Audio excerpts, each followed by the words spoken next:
Swastiastu. Salam sekalian sekali. Kembali lagi bersama saya Adi Suryana, yang sebelumnya juga telah memoderatori tentang pembahasan kita tentang epistemologi teologi Hindu. Pada sesi ini kita akan membahas tentang aksiologi teologi Hindu. Di sini saya sedang bersama dengan Bapak Ketut Donder dan juga rekan saya mahasiswa teologi Hindu Mbok Ratna dan juga mahasiswa teologi Hindu Hanum Sandiri. Baik, di sini untuk pertama saya akan bertanya kepada Mbok Ratna. Ya, Mbok Ratna, bagaimana pandangan Mbok Ratna atau pengetahuan Mbok Ratna tentang apa itu aksiologi teologi Hindu yang mungkin pernah dipelajari pada sesi kuliah sebelumnya? Baik, terima kasih Mas Adi. Jadi sebelumnya Om Swastiastu. Mungkin kita bersama sudah mengikuti beberapa perkuliahan terkait dengan aksiologi dari teologi Hindu. Jadi aksiologi adalah manfaat yang kita dapatkan dari mempelajari ilmu teologi itu sendiri. Jadi mungkin dari beberapa diskusi sebelumnya sudah sempat dibahas atau dibicarakan mengenai ontologi dan epistemologi. Pada kesempatan yang baik ini kita akan membahas lebih dalam terkait dengan aksiologi teologi Hindu. Jadi Mas Adi, mari kita dengarkan bersama penjelasan dari narasumber kita terkait dengan aksiologi teologi Hindu. Terima kasih Mbak Ratna atas penjelasannya.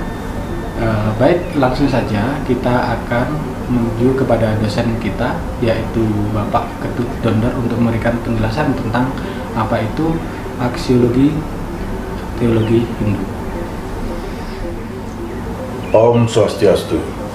Terima kasih Saudara Suryana dengan Saudari Ratna, begitu juga Swan Dewi yang hadir untuk menemani diskusi kita kali ini. Sebagaimana kita sudah melewati dua diskusi, yang pertama ontologi teologi Hindu, yakni objek dari teologi, yang kedua epistemologi teologi, yakni bagaimana cara menuturkan ilmu itu, yang kemudian yang terakhir dari bagian dari ilmu itu yakni aksiologi atau manfaat dari belajar teologi. Jadi secara aksiologi kita belajar tentang teologi, memahami teologi adalah membuat orang itu menjadi sempurna. Kenapa demikian? Karena teologi menguraikan secara teori apa sih itu Tuhan, apa perbuatan Tuhan, untuk apa kita percaya kepada Tuhan, sehingga pada akhirnya kita menyadari bahwa manusia itu sendiri adalah Tuhan. Dengan belajar teologi maka kita akan menyadari ketuhanan dalam diri kita. Itu sesuai dengan konteks ajaran dalam Upanishad yang ada pernyataan mengatakan Brahma, Atma, Aikyam. Jadi Brahman itu sebenarnya adalah Atman dan Atman adalah Brahman. Yang menghuni badan kita itu adalah Atman. Jadi dengan demikian Brahman itu juga adalah ada di dalam diri kita. Dan itu sudah ditembangkan tadi pada waktu diskusi lalu itu tentang ontologi, di mana dijelaskan pada pupuh pertama di Suci Budi tentang Meru Sarira atau tubuh manusia. Jadi intinya aksiologi itu adalah menjadikan orang menjadi orang baik, menjadi orang bangkit kesuciannya atau ketuhanannya. Jadi alangkah baiknya setiap orang itu memahami teologi agamanya masing-masing, karena apalagi untuk kita di teologi Hindu itu yang memang mengajarkan orang harus menyadari, ada istilah di dalam bahasa Bali, dewa di deweke. Jadi itulah sebenarnya kata kunci dari belajar teologi. Orang harus menyadari bahwa dirinya itu dihuni oleh dewa. Kalau tidak disadari dirinya sebagai dewa, lupa terhadap kedewataannya di dalam diri, maka dia akan berubah menjadi buta. Oleh sebab itu, sering kita dengar di masyarakat bahwa manusia itu dewa ya, buta ya. Nah, tujuan dari belajar teologi itu adalah untuk membuat keseimbangan, karena kita tidak mungkin luput dari kekurangan, tidak mungkin kita sifat kedewatan itu terus aja, tidak mungkin. Ketika kita berbuat kesalahan, kecurangan, termasuk marah, kemudian mencaci secara tidak sadar, itu sebenarnya kita ada pada frekuensi buta atau raksasa. Nah, belajar teologi adalah untuk menyadari bagaimana kita itu jangan sampai tenggelam ke dalam lembah kebutaan. Begitu terseret sedikit kebutaan, kita angkat kedewatan. Kalau bisa kita berada pada lebih dari sifat kedewatan. Orang ciri-ciri dari orang bersifat kedewatan itu dia penuh kasih, penuh hormat, suka menolong, tidak suka ribut. Jadi itulah tujuan belajar teologi. Teologi itu sebenarnya tujuannya bukan membuat orang lain pindah agama, bukan, tapi menjadikan orang baik gitu.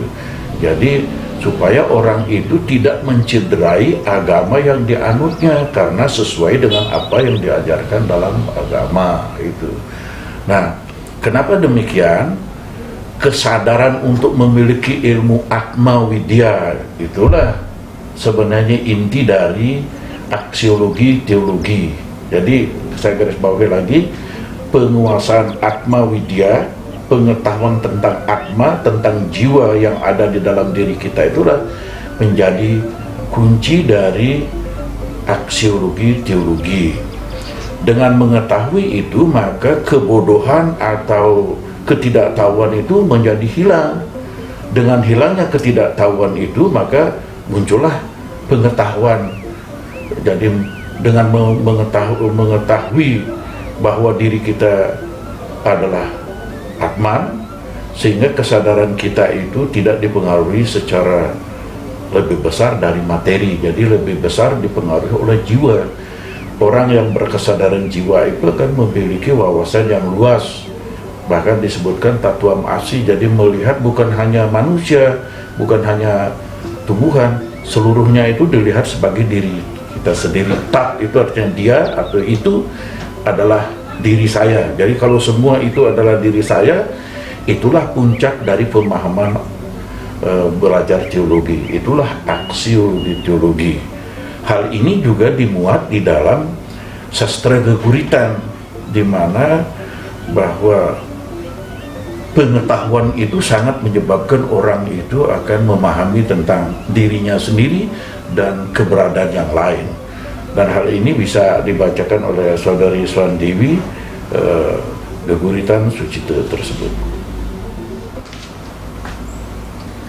Om Swastiastu. Baik, langsung saja saya akan membacakan kutipan dari geguritan Sucita Subudi.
ngelabur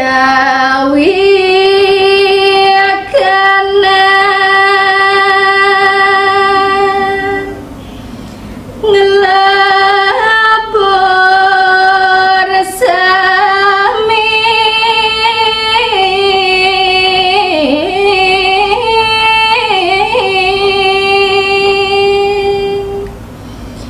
wiarep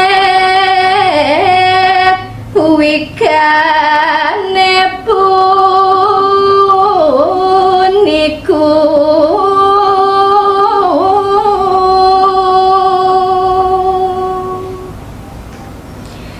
pangeluh kadangan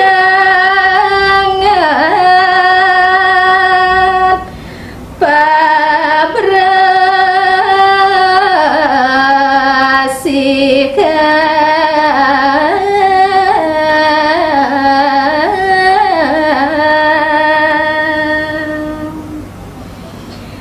miwa pangandase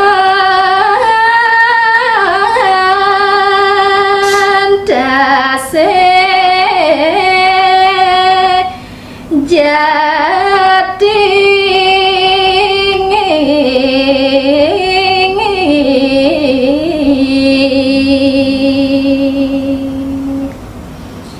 iku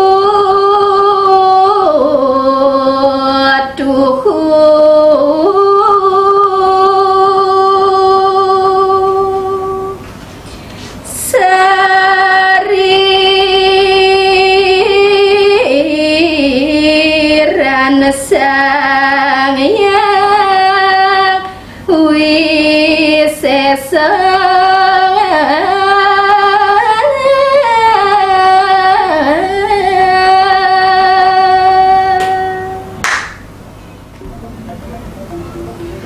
Demikianlah uraian pupuh tadi yang mengisyaratkan sangat dalam tentang hakikat pengetahuan jiwa. Jadi pengetahuan jiwa itu akan membuat seluruh malapetaka hilang dari diri kita sendiri. Kenapa demikian? Karena ilmu teologi itu menyadarkan kita sebagai Atman. Atman adalah Brahman yang tidak lain adalah Dewa atau Tuhan.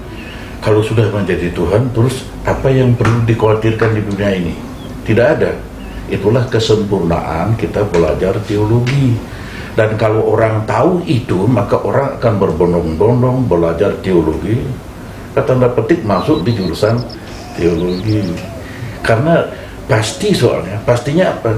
Ketika benar-benar belajar tentang teologi dan bisa mendapat ketenangan seperti ketenangan itu, apa yang perlu dikhawatirkan? Rezeki akan datang sendiri karena kita tenang. Dengan ketenangan orang akan menanya, kenapa kita bisa tenang? Saya dapat pelajaran, kita berdiskusi begini bisa mendatangkan uang sendiri. Itu cocok sekali tadi kata-kata dalam buku itu dengan sloka Bhagavad Gita berbunyi Ananias cintayantumam yejana pariupasati tesam nityam abhyuktanam yoga ksema wahami aham. Jadi orang kalau sudah total pengetahuan tentang Tuhan dan berbakti kepada Tuhan, maka Tuhan akan membawakan apa yang dibutuhkan dan Tuhan juga akan memelihara apa yang telah diberikan.